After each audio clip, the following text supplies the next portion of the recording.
شوف يا انا نخدمو في الموزايك هذه اللي قال لك المغاربه تاعنا. شنو هذا؟ هذا الموزايك الزليت، هذا الزليت هذايا خدمنا حنا قبل ما تدخل، قبل الاندلس. الجزائريين افتخر، ارفع راسك يا با، ارفع راسك يا با. شوف كيفاش نخدموها، شوف كيفاش نخدموها.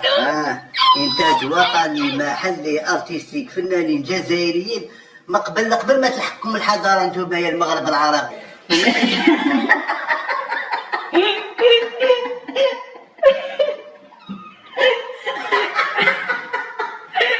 حنايا خدمناها قبل فتوحات الاندلس، نفتخروا بها، وهذه نقول لكم تحيا الجزائر. هاي انت اي حاجه ديرها. صممنا هذا القميص قبل 1600 سنه. والقائل ممكن لماذا وكيف ذلك، كيف حدث ذلك؟ زليج يعني الكتابه على والنقش على الداردوسول وعلى الكراج عندنا الحمامات القديمه. هذيك الحمام القديم تدخل تلقى فيها الزليج، تلقى تشوف فيها الكراج كيفاش مرسوم فيه. بدءا من هنا سنقف إياكم من خلال أفراد الجمارك على أهم وبعض العمليات المنجزة من طرف ذات الأفراد، تبين كيف تصدوا لمحاولات تهريب الممنوعات. هاي أول عملية تتمثل في مراقبة حركة الطرود البريدية في حالة الاستيراد والتصدير عن طريق جهاز الكشف سكانر.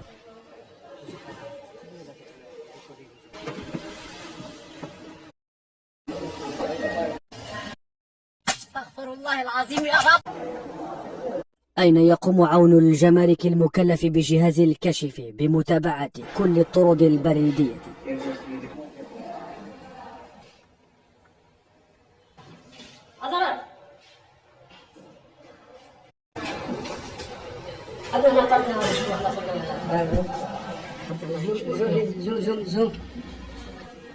زوم عاود رجع سي بون هذا الطرد يخضع الفحص العيني، دوك نشوفوا واش كاين فيه. بعد تركيز مستمر تم ملاحظة إحدى الطرود البريدية المشبوهة. دوك موجود ضاوية الفحص العيني لمعرفة محتوى هذا الطرد.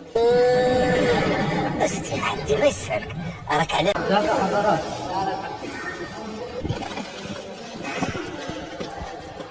إخضاع هذا الطرد إلى تفتيش عيني دقيق من طرف المفتش كمرحلة أولى عند الاشتباه في أي طرد.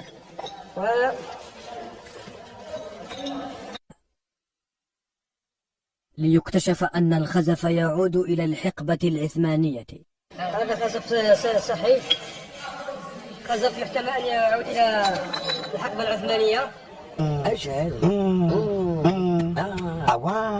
أشهد. بعد التفتيش تم العثور على خزف.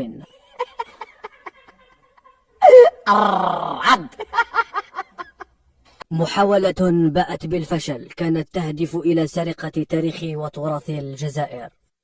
إنا لله ودعمت. هذا خزف صحي، خزف يحتمل أن يعود إلى الحقبة العثمانية. هذا خزف صحي. خلال عمليتين متفرقتين كيف قام أفراد الجمارك بحجز وضبط طردين، أحدهما موجه نحو المغرب به خزف يعود إلى الحقبة العثمانية في محاولة منهم لسرقة تاريخ وتراث الجزائر.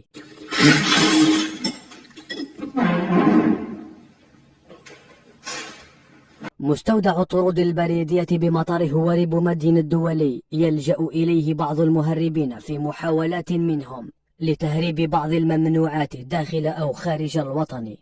إن شاء الله بربي.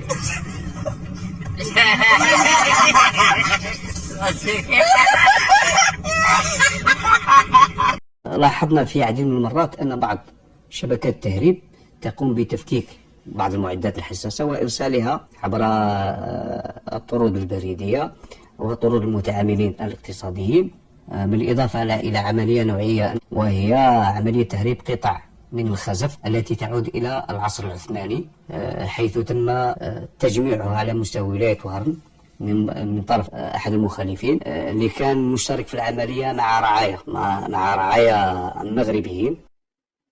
تتخربق انت، هذا ما فهمت. لا من لاري. بعد تحقيقات مستمرة ومن أجل معرفة البلد المراد تصديره له، تبين أنه موجه نحو دولة المغرب. نفس الإحساس اللي كان عندي. شكرا على هذه المعلومة القيمة.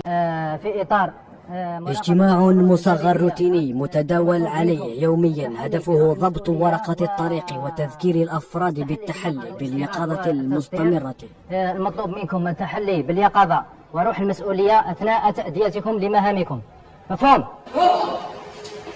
على دولة. المشكل في الجزائر أولا وقبل كل شيء مشكل هوية. سيت ان بروبليم ايدونتيتير. عبالكم نقول لكم حاجة بالك جو في شوكي لي زالجيريان يتشوكاو. عبالك باللي نو سوم لو سول بي او موند كي n'a pas réglé son بروبليم ايدونتيتير.